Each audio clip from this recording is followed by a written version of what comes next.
Hello everyone, and today I'll be sharing 5 tips that will help you on your game development journey while using the Unity. Tip number 1. Have you ever got confused if you are in play mode in the editor or if you are in the edit mode? It's very simple. All you need to do is to go to Edit, Preference, and we are looking into Colors, Play Mode Tint. Change this variable to the color that suits you, and whenever you are in play mode, the editor color will change based on the color that you just put. So in this way you won't get confused or forget that you are in play mode and do some changes because you can't save anything while in the play mode. Tip number 2. In the animator, the animation speed will play based on the speed variable, which is 1 by default.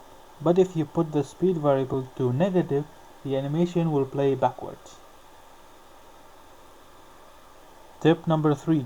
If you're having an issue while your project build being very large in size, go to File, Build Setting, and you need to look into the compression mode and put it into LZ4HT.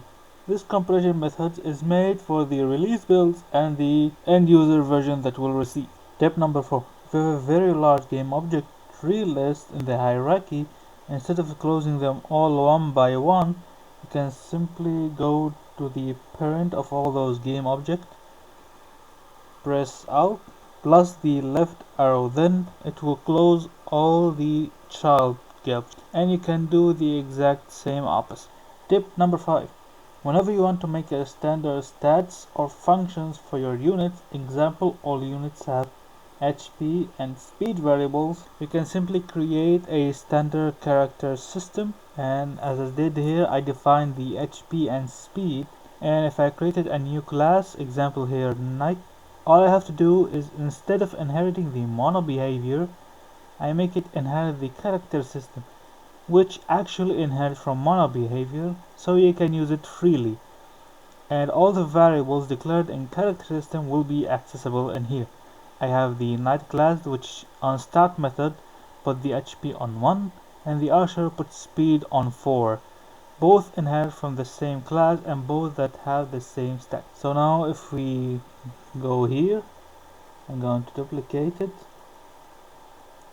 You need to attach the archer or knight script at this point. You don't need to attach the parent class, same as here I'm attaching the archer. Let's have those, while you don't need to declare them in the class. And here I'm going to attach the knight. And when I start, you can see here that the knight is now on 1 HP and the archer script on speed 4. It will be very useful for a large scale project and if you have a standard variables for all the units. Thanks for watching. Hope to see you in the next video.